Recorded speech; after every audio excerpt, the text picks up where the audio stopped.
झुमका गिरा रे बरेली के बाजार में, झुमका गिरा रे। इस एक्ट्रेस ने लोगों के दिलों पर ऐसा जादू किया कि वर्षों बाद भी उसका जादू बरकरार है। बादल क्यों छाए, बादल क्यों छाए। इस एक्ट्रेस की खूबसूरती और अदायगी के साथ साथ उनके बालों के स्टाइल के लिए भी लोग उनके दीवाने हो गए थे। वह अपनी खूबसूरती और अभिनय से सबका दिल जीत लेती थी।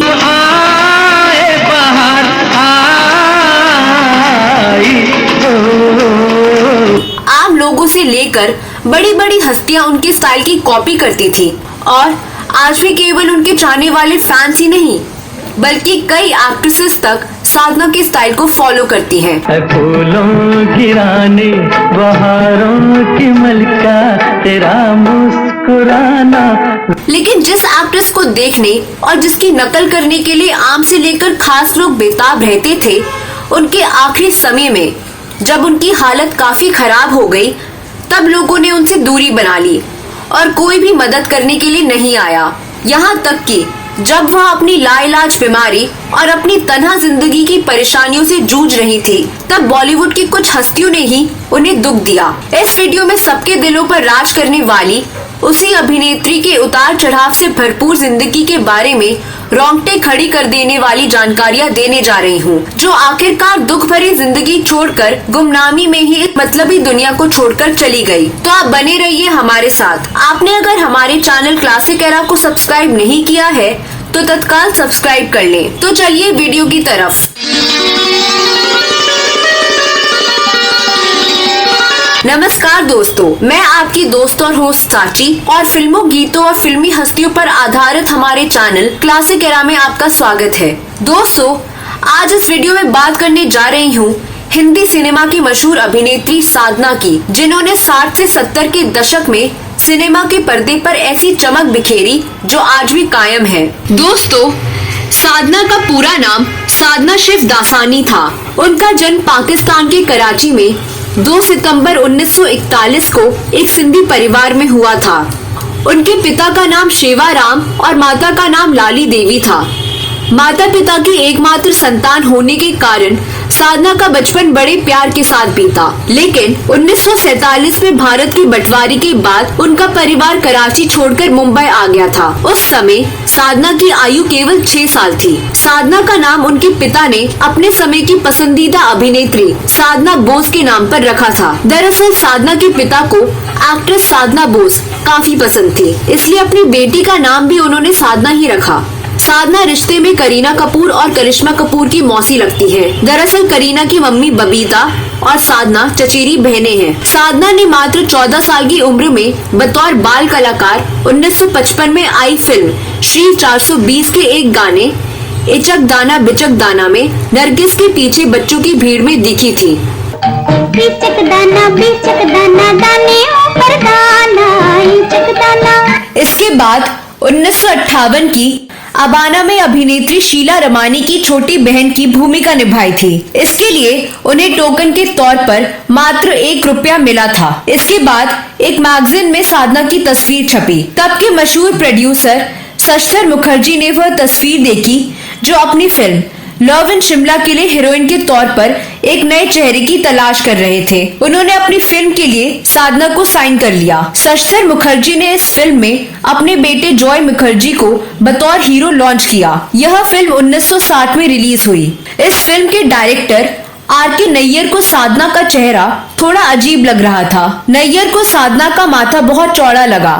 उन्होंने हॉलीवुड एक्ट्रेस ऑडी हेपबर्न की तरह साधना का हेयर स्टाइल करवा दिया और माथा छुपाने के लिए आगे के बालों को माथे पर बिखेर दिया। इस फिल्म में साधना का यह हेयर स्टाइल इतना फेमस हो गया कि वह उनका स्टाइल स्टेटमेंट ही बन गया था। उस स्टाइल का नाम ही पड़ गया साधना कट।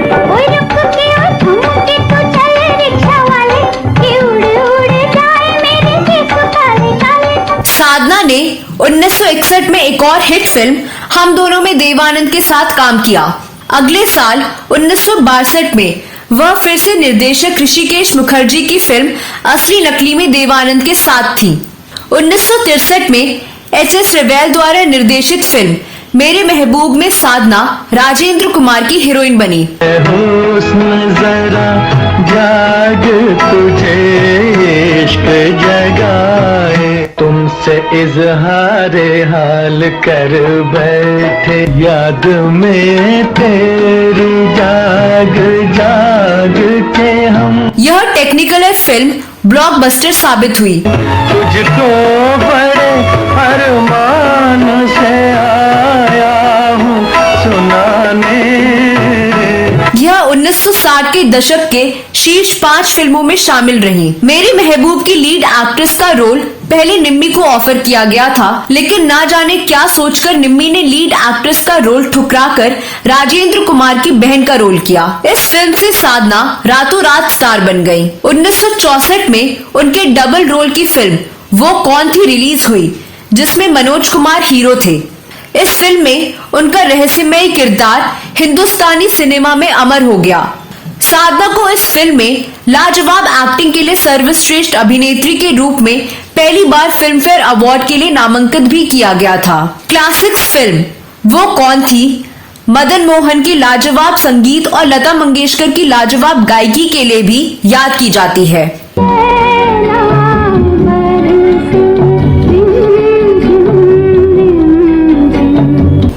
नैना बरसी रिमझिम का आज भी कोई जवाब नहीं है। वो दिन मेरी निगाहों में, वो यादें मेरी आहों में। इस फिल्म के लिए साधना को मोनालिसा की तरह मुस्कान के साथ शो डार्ट कहा गया था। यह फिल्म बॉक्स ऑफिस पर हिट थी। साल 1964 में साधना की एक और फिल्म हिट हुई। यह फिल्म थी राजकुमार, हीरो थे शम्मी कपूर। राजकुमार साल 1964 की ब्लॉकबस्टर फिल्म साबित हुई।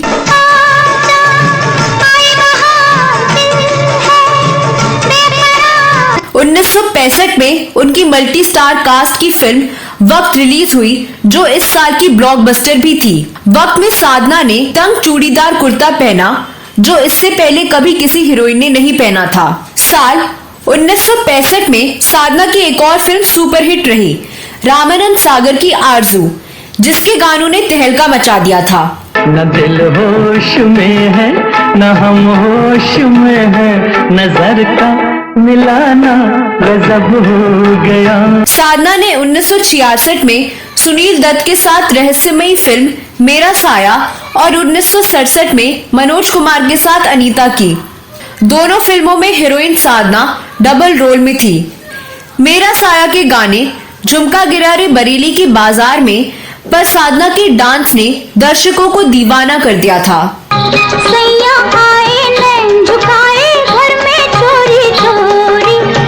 जब यह गाना स्क्रीन पर आता था तो दर्शक पर्दे पर सिक्कों की बौछार शुरू कर देते थे। फिर झुमका गिरा रे, हम दोनों की तकरार में झुमका गिरा रे। साधना को अपनी पहली फिल्म लव इन शिमला की शूटिंग के दौरान फिल्म के डायरेक्टर आर.के. नैयर से प्यार हो गया। तब साधना की उम्र 16 साल की थी और आर.के. नैयर 22 साल के थे। नाबालिग साधना का यह प्यार उनकी मम्मी को मंजूर नहीं था। साधना के मम्मी पापा अपनी इकलौती बेटी की शादी सिंधी परिवार में ही कराना चाहते थे। उनकी मां ने आर.के. नैयर को कानूनी कार्रवाई की धमकी दी और साधना का पीछा छोड़ देने को कहा। आर.के. नैयर डर गए और उन्होंने साधना से दूरी बना ली। लेकिन कुछ साल बाद नैयर साधना की जिंदगी में फिर आए। एक्टर राज कपूर ने साधना और आर.के. नैयर को फिर एक कर दिया, लेकिन साधना की मम्मी अब भी इस प्यार के विरोध में थी। वह चाहती थी कि उनकी बेटी की शादी राजेंद्र कुमार की तरह हैंडसम दिखने वाले किसी शख्स से हो। लेकिन इस बार साधना को अपने पापा का सपोर्ट मिला और उन्होंने 6 मार्च 1966 में आर.के. नैयर से शादी कर ली। शादी के बाद साधना फिल्मों से संन्यास लेना चाहती थी, इसलिए उन्होंने एक परफेक्ट हाउसवाइफ बनने के लिए कुकरी क्लासेस ज्वाइन कर ली। वह फिल्मों के बजाय अपने घर परिवार पर ध्यान देने लगी। लेकिन इसी दौरान थायराइड की वजह से साधना की आंखों में प्रॉब्लम आ गई और इलाज के लिए उन्हें अमेरिका जाना पड़ा। 2 साल तक वह बॉस्टन में महंगा इलाज करवाती रही और जब वह वापस लौटी तो घर की फाइनेंशियल कंडीशन ऐसी हो गई कि उन्हें वापस फिल्मों में लौटना पड़ा। साधना ने बीमारी के बावजूद 1969 में इंतकाम वाला जैसी कामयाब फिल्मों में अभिनय किया। अपनी बीमारी को छिपाने के लिए वह अक्सर अपने गले में दुपट्टा बांध लेती थी, जो साधना आइकन बन गया था और इस दौर की लड़कियों ने इसे फैशन के रूप में लिया। साल 1974 में फिल्म गीता मेरा नाम रिलीज हुई, जो उनकी आखिरी कमर्शियल हिट थी। जरा देखिए ना। इस फिल्म के निर्देशक वह स्वयं थी और इस फिल्म में भी उनका डबल रोल था। अमानत, महफिल और उल्फत की नई मंजिलें जैसी उनकी कई फिल्में काफी विलंब के बाद रिलीज हुई। साधना अपना परिवार चाहती थी, लेकिन एक मिसकैरेज के बाद वह कभी मां नहीं बन पाई और इस वजह से साधना और उनके पति आर.के. नैयर में तलाक की नौबत आ गई थी। लेकिन बाद में आर.के. नैयर ने साधना को मना लिया। साधना और आर.के. नैयर का साथ 1995 तक रहा। सांस की बीमारी के कारण 1995 में उनके पति का निधन हो गया और पति के निधन के बाद साधना अकेली रह गई।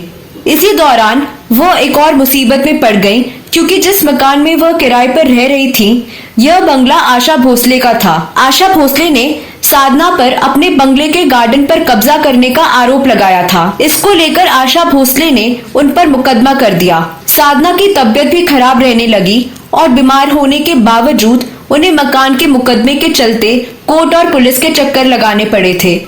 इससे पहले साधना का विवाद यूसुफ लकड़ावाला नाम के शख्स से भी हुआ था, जो साधना का पड़ोसी था। साधना ने लकड़ावाला पर जान से मारने की धमकी देने का आरोप लगाया था। साधना इस मामले में अकेली पड़ गई थी। ऐसे में सलमान खान ने उनका पूरा साथ दिया था। वक्त के साथ साधना का रूप रंग बदलने लगा और बाद के दिनों में वह पब्लिक में आने से भी बचने लगी। लंबे समय तक साधना की कोई तस्वीर नहीं आई। खूबसूरत साधना बहुत बदल गई थी। साल 2014 में साधना रणबीर कपूर के साथ एक फैशन शो में नजर आई। आखिरी दिनों में साधना अपनी सहेलियों आशा पारेख, वहीदा रहमान, हेलन और नंदा के साथ अक्सर दिखाई देती थी।